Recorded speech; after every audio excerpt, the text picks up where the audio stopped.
It is impossible to say how first the idea entered my brain, but once conceived, it haunted me day and night. Object, there was none. Passion, there was none. I loved the old man. He had never wronged me. He had never given me insult. For his gold, I had no desire. It was his eye. He had the eye of a vulture, a pale blue eye with a film over it. Whenever it fell upon me, my blood ran cold. And so by degrees, very gradually, I made up my mind to take the life of the old man, and thus rid myself of the eye forever. You should have seen me. You should have seen how wisely I proceeded, with what caution, with what foresight, with what dissimulation I went to work. I was never kinder to the old man than during the whole week before I killed him. And every night, about midnight, I turned the latch of his door and opened it, oh, so gently. Then, when I had made an opening sufficient for my head, I put in a dark lantern, all closed so that no light shone out, and then I thrust in my head. Oh, you would have laughed to see how cunningly I thrust it in. I moved it slowly, very, very slowly, so that I might not disturb the old man's sleep. It took me an hour to place my whole head within the opening so far that I could see him as he lay upon his bed. Oh, would a madman have been so wise as this? When my head was well in the room, I undid the lantern, cautiously, oh, so cautiously, for the hinges creaked. I undid it just so much that a single thin ray fell upon the vulture-eye. And this I did for 7 long nights, every night, just at midnight. But I found the eye always closed, and so it was impossible to do the work. For it was not the old man who vexed me, but his evil eye. Upon the 8th night, I was more than usually cautious in opening the door. A watch's minute hand moves more quickly than did mine. To think that there I was, opening the door little by little, and he not even to dream of my secret deeds or thoughts. I fairly chuckled at the idea. Perhaps he heard me, for he moved on the bed suddenly, as if startled. His room was as black as pitch, and so I knew that he could not see the opening of the door, and I kept pushing it on, steadily. I had my head in, and was about to open the lantern, when my thumb slipped upon the tin fastening, and the old man sprang up in bed, crying out, "Who's up there?" I kept quite still, and said nothing. For a whole hour I did not move a muscle, and in the meantime I did not hear him lie down. He was sitting up in bed, listening, just as I have done, night after night, hearkening to the death watches in the wall. Presently I heard a slight groan, and I knew it was the groan of mortal terror. I knew that he'd been lying awake ever since the first slight noise when he turned in the bed. His fears had been ever since growing upon him. He'd been trying to fancy them causeless, but could not. He'd been saying to himself, "Oh, it's nothing but the wind in the chimney. It's only a mouse crossing the floor. Or it is merely a cricket which has made a single chirp." Oh, yes, he had been trying to comfort himself with these suppositions, but he had found all in vain. All in vain, because death, in approaching him, had stalked with his black shadow before him and enveloped the victim. And it was the mournful influence of the unperceived shadow that caused him to feel the presence of my head within the room.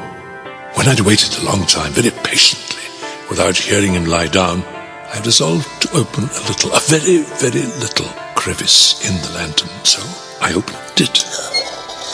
You cannot imagine how stealthily, until at length a simple, dim ray, like the thread of the spider, fell full upon the vulture-eye. It was open. Wide, wide open. And I grew furious as I gazed upon it. I saw it with perfect distinctness, all a dull blue, with a hideous veil over it that chilled the very marrow in my bones. But I could see nothing else of the old man's face or person, for I directed the ray as if by instinct, precisely upon the damned spot. Had I not told you that what you mistake for madness is but over-acuteness of the senses? Now, I say, there came to my ears a low, dull, quick sound, such as a watch makes when enveloped in cotton.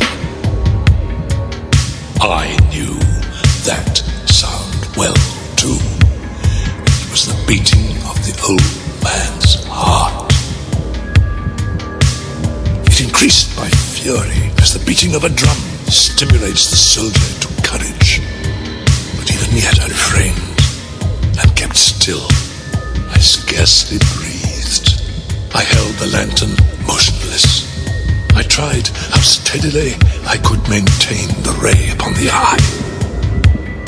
Meantime, the hellish tattoo of the heart increased.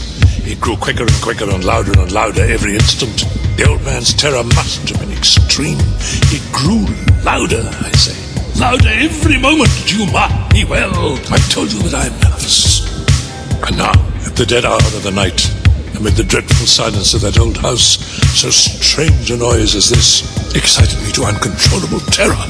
Yet for some minutes longer, I refrained and stood still. But the beating grew louder, louder.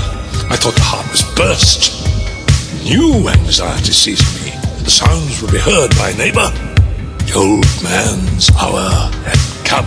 With a loud yell, I threw open the lantern and leaped into the room. He shrieked once only. In an instant, I dragged him to the floor and pulled the heavy bed over him. I then smiled gaily to find the deed so far done. But for many minutes, the heart beat on with a muffled sound. This, however, did not vex me. It would not be heard through the wall. At length, it ceased. The old man was dead. I removed the bed and examined the corpse. Yes, he was stone dead. His eye would trouble me no more. If you still think me mad, you will think so no longer when I describe to you the wise precautions I took for the concealment of the body. The night waned, and I worked hastily, but in silence. First of all, I dismembered the corpse. I cut off the head and the arms and the legs. I then took up 3 planks from the flooring of the chamber and deposited all between the scantlings. I then replaced the board so cleverly, so cunningly, that no human eye, not even his, could have detected anything wrong. There was nothing to wash out, no stain of any kind, no blood spot whatever. I had been too wary for that. When I had made an end of these labors, it was 4 o'clock, still dark as midnight. As the bell sounded the hour, there came a knocking at the street door. I went out to open it with a light heart, for what had I now to fear? There entered 3 men who introduced themselves with perfect suavity as officers of the police. A shriek had been heard by a neighbor during the night. Suspicion of foul play had been aroused, and they, the officers, had been deputed to search the premises. I smiled, for what had I to fear? I bade the gentleman welcome. The shriek, I said, was my own, in a dream. The old man I mentioned was absent in the country. I took my visitors all over the house. I bade them search well. I led them at length to his chamber. I showed them his treasures, secure, undisturbed. In the enthusiasm of my confidence, I brought chairs into the room and desired them here to rest from their fatigues, while I myself, in the wild audacity of my perfect triumph, placed my own seat upon the very spot beneath which reposed the corpse of the victim. The officers were satisfied. My manner had convinced them. I was singularly at ease. They sat, and while I answered cheerily, chatted familiar things. But ere long, I felt myself getting pale and wished them gone. My head ached, and I fancied a ringing in my ears, but still they sat and chatted. The ringing became more distinct. I talked freely to get rid of the feeling, but it continued, and the ringing became more distinct, until at length I found that the noise was not within my ears. No doubt, I now grew very pale, but I talked more fluently and with a heightened voice, yet the sound increased. Now what could I do? It was a low, dull, quick sound, much such a sound as a watch makes when enveloped in cotton. I gasped for breath, and yet the officers heard it not. I talked more quickly, more vehemently, but the noise steadily increased. I arose and argued about trifles in high key with violent gesticulations, but the noise steadily increased. Why would they not be gone? I paced the floor to and fro with heavy strides, as if excited to fury by the observations of men, but the noise steadily increased. God, what could I do? I foamed, I raved, I swore. I swung the chair upon which I had been sitting and grated it upon the boards, but the noise arose over all and continually increased. It grew louder, and still the men chatted pleasantly and smiled. Louder. Was it possible they heard not? Almighty God, no, they heard, they suspected, they knew. They were making a mockery of my horror. This I thought, and this I think. But anything was better than this agony. Anything was more tolerable than this derision. I could bear those hypocritical smiles no longer. I felt that I must scream or die. And now, again, hark! Louder! Villains! I shrieked. Dissemble no more! I admit the deed! Tear up the planks! Here! It is the beating of his hideous heart!